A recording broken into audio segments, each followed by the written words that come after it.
I've got, the faggot king here, Richard, to tell me about faggots. You've got, starting now, because this is a cookery programme, you see, you've got 30 seconds to explain to me all about faggots, all about black country cooking, without mentioning the word black country once.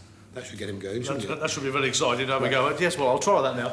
Here in the area, as I say, we are very famous for our faggots and peas, and in this particular area of the Black Country, that's one. The faggots and peas are as though like Yorkshire pudding is to Yorkshire, and we're very proud of the traditional Black Country food of faggots and peas. Right, faggots and peas, as created by the king, are precisely that.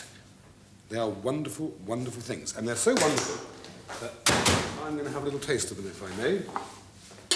You always have, every typical faggot manufacturer and faggot eater always, of course, wears a silk bow tie, a neatly double-breasted blazer, stuff like that, because it's traditional. We like to stay with tradition here. Thank you very much indeed, Richard.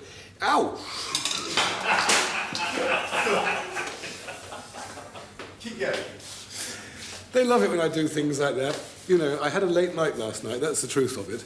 Anyway, there we are. I just have a new plate, and a new bit of gravy. Even that's hot. They're really trying to sabotage me today. Do you know, in the sink over there, you won't believe this, we've got about 11 plates of half-eaten faggots, because I haven't been too successful this morning doing the simple tasks of, spooning delicious mushy peas onto a plate, a very simple round plate with a wonderful faggot on it. Mike cooked them and I can't even serve them. It's quite extraordinary. Listen, why did you, on the other hand, give up that glittering career in London as a chef with sort of nouvelle cuisine and stuff like that, to come down here and cook the humble faggot? Well, what's wrong with that, Keith? I can't see anything wrong with coming back here to my roots here in the Black Country. That's mate, four. And keeping alive the two traditional faggots and peas that we're all very proud of in the area. A nice faggot here, mushy peas, come back from a hard day's work, nice drop of real ale from the Black Country, and what's any better than that? Couldn't be a lot better. Great. I'll tell you what, though, there's a divergence here, so I had a mouthful. Divergence of opinions. Richard makes his faggots differently from the Floyd family in Somerset. Very worrying indeed.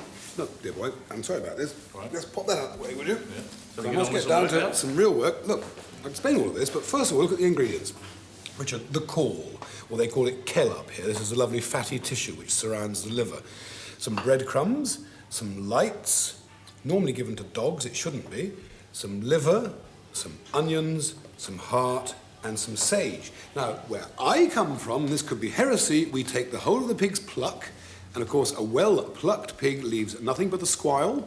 Okay, work it out. You've got it in the back of the Sunday Times there, how to spell it. And we poach it, first of all, with the sage and the onion, then we mince it when it's cooked and wrap it in the caul. Richard here doesn't. He has the whole ingredients raw, minces them raw, like I'm going to do now, with a spong in my heart. You all know what a spong is, don't you? No, I don't think you do. And you mince away for hours and hours and hours and hours and hours, till finally you end up with a lovely dish of raw, minced lights, heart, liver and stuff like that. The sage is in there, the onion's in there, the breadcrumbs are in there. You take a piece of this kell, as they call it up there, or caul, as we call it down in Somerset. You put a little dollop on.